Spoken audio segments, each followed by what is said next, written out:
huge fan of the game and a really big fan of the show, I think that I have the knowledge needed to compare and contrast the game to the show.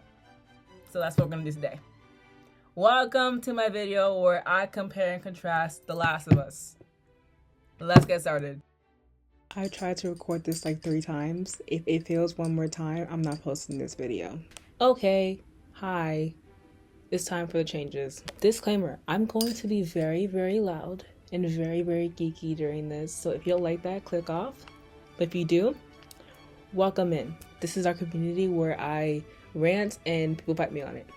First up, in episode 1, we got to meet Joel, Tommy, and Sarah in like the first 20 minutes. And, you know, in the game, Sarah is a blonde-haired, blue-eyed white girl. But in the show, Sarah is mixed. She's black and she's also... I cannot fully explain the controversy that came from this. It was mayhem. 4 weeks. 4 weeks. 4 weeks. There was people who were like, oh my god, no. Oh my god, she's not. She's not.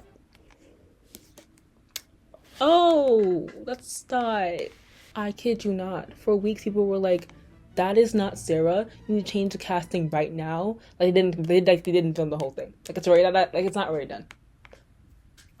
Some people need to get life.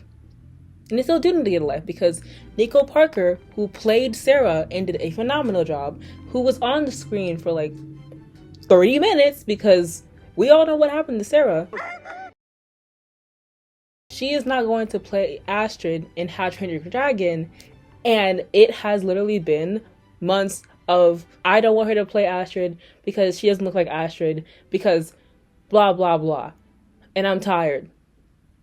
Anyway, moving on. The omission of spores. There were no spores in this show. The spores are gone. In the game, spores are a really big part of the cordyceps, like, infection. Like, if you breathe in spores, you're dead. You're gonna turn into an infected. The fact that they removed it was very surprising, but at the same time, it actually ended up working out way better. And in my opinion, it made it way more believable and terrifying because of how believable it made it. Now, in the show, they changed it to the transmission is through bites and food supplies like flour. So in the beginning of episode 1, you basically see how they avoided flour and yeast that entire day. It's perfect. They did a great job. And also they have a new ability where if you step on like a fungus, they will be able to know that you stepped on it and will come find you, which is insane. Terrifying. Loved it. Next up, the original reason why Joel wanted to find Robert was completely different. He was going to try and find Robert because Robert was coming to him with a battery but never showed up, and he was going to use that battery to go find Tommy. His entire objective for like the first episodes were get the battery, find Tommy. That's it. That's all he wants. The only reason why he took Ellie in the first place in the show. In the game, different. He literally only wanted Robert because he had weapons and Robert betrayed them. So... And also, the reunion between Tommy and Joel in the game was way less emotional than in the show. Like, in the game, they were very happy to each other, but then they started fighting, and it was kind of like, great, my brother's here now, right? Also, him in the game meeting Maria, who is Tommy's wife, way less emotional than in the show. In the show, it looked like Joe was visibly upset that he got married, which is hilarious. Anyway, moving on. In episode 3, we get to meet Bill. But in the show, the entire Bill episode was completely changed. In the game, you find Bill in his town, you go through his traps. He meets up with you after you get caught in the trap of his, and then he gets really pissed to see you because he's like, why are you here to get up by traps and alerting all these infected? And then you ask him for a battery straight up. Ellie cannot stand him. He can't stand Ellie. And you go find a battery. You find Frank. He is incapacitated in a way that I can say without me getting annoyed by YouTube. Frank hates him in the game. And then they find the battery and they go separate ways. In the show, they turned this, honestly, in my opinion, relatively boring part of the game into one of the saddest episodes of the show. Point blank period. In the show, Bill is by himself. He's paranoid enough that when the apocalypse hits, kind of like vindication, like I knew it. I knew this would happen. He's prepared already. He lives off of just the supplies that he had before the apocalypse happened for years. Finds Frank, they get into a relationship, and they grow old together. And then Frank ends up getting a disease that's not the cordyceps, and they literally end up dying together. I sobbed. I was not well. I wasn't well. I was not well. That was like the worst episode. That just hurt me. Hurt me personally. And the controversy that came from that was absolutely crazy and made no sense at all. Hate y'all. All right, moving on. Tess's death was a little different. It wasn't completely different. It was relatively the same. But Fedra shows up in the game in order to get Tess, and she gets shot in the game. But in the show, basically, Tess reveals that she's bit. She tells them to run. She pours gasoline in there, and an infected come in instead. And then one of them kisses her.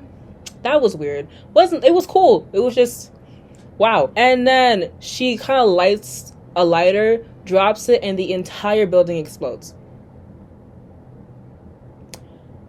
Yeah, moving on to the last one, the worst one in my opinion. Sam and Henry. Yeah.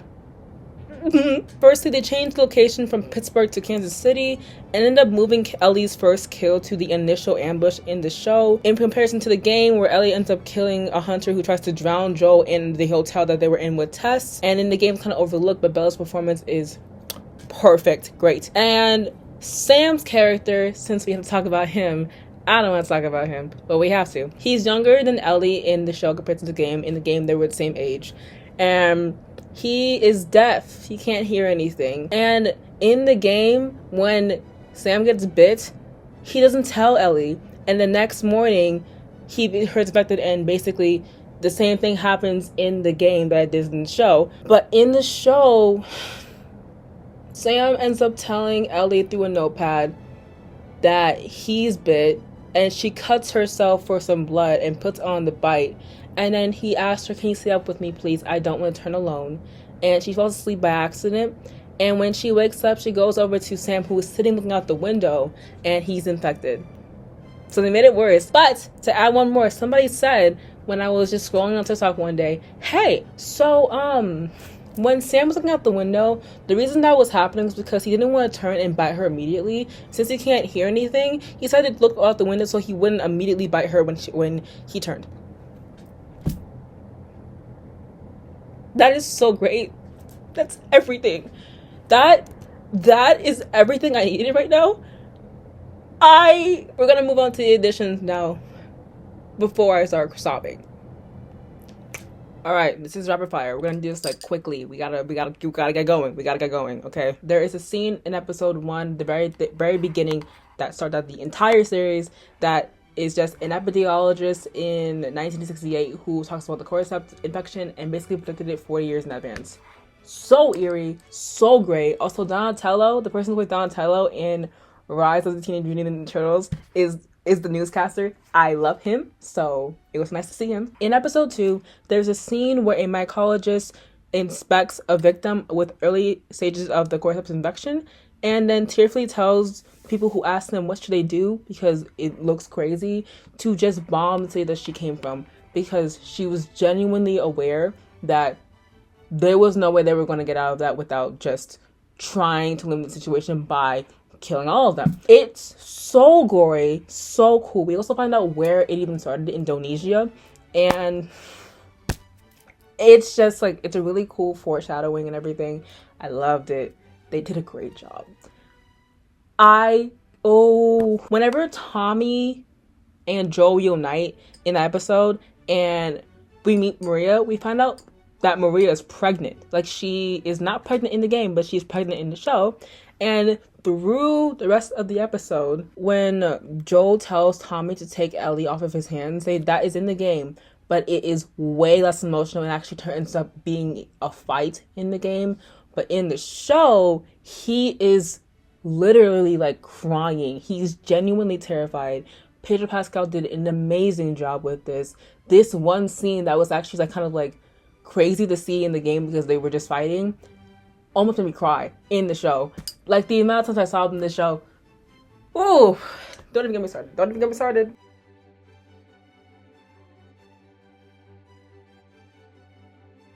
They also ended up adding a scene where Maria tells Ellie about Sarah. We did not see this in the game, but we saw it in the show, which is very cool. They made David, who is a religious cult leader in the game, even more terrifying, if you can believe it, because in the game, it is implied. You see it happening, but you don't really see it happening, if you know what I mean, that he is trying to do something to her in that way. But in the show, you see him try to take off his belt. Like, you genuinely see him try to take off his belt.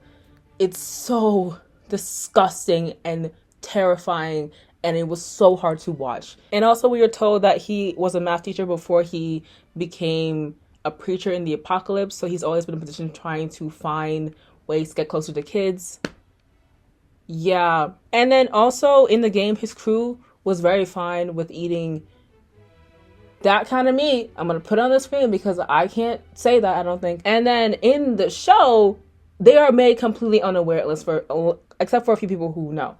The crew that he has in the show, they don't know that they're eating that, which is...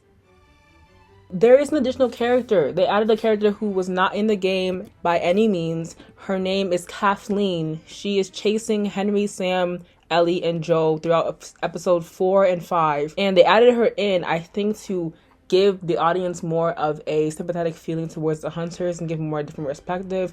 Great ad. I didn't really understand it when I first watched, but after researching it, I get it, and it was a great addition. They did a really good job thinking about that. And then they also ended up changing the reason why Sam and Henry were being hunted in the first place. While Henry was protecting Sam from something, he ended up indirectly causing the death of Kathleen's brother, and she is pissed and wants to get vengeance, which understandable. And then finally, they added a scene which explains how Ellie even became immune. The way that Ellie became immune was that while her mom was giving birth, an infected bit her, and her cord was still attached. She cut the cord after she was bit. Boom, Ellie is technically infected. That's how she's immune. It is so good. It's so good. It's so jarring and like immersive, if that makes sense. And guess who plays her mom? Ashley Johnson. Ashley Johnson, who was the original Ellie, plays her mom. I don't think my reaction to whenever she came on screen was normal, because no human being should be jumping up and down of joy.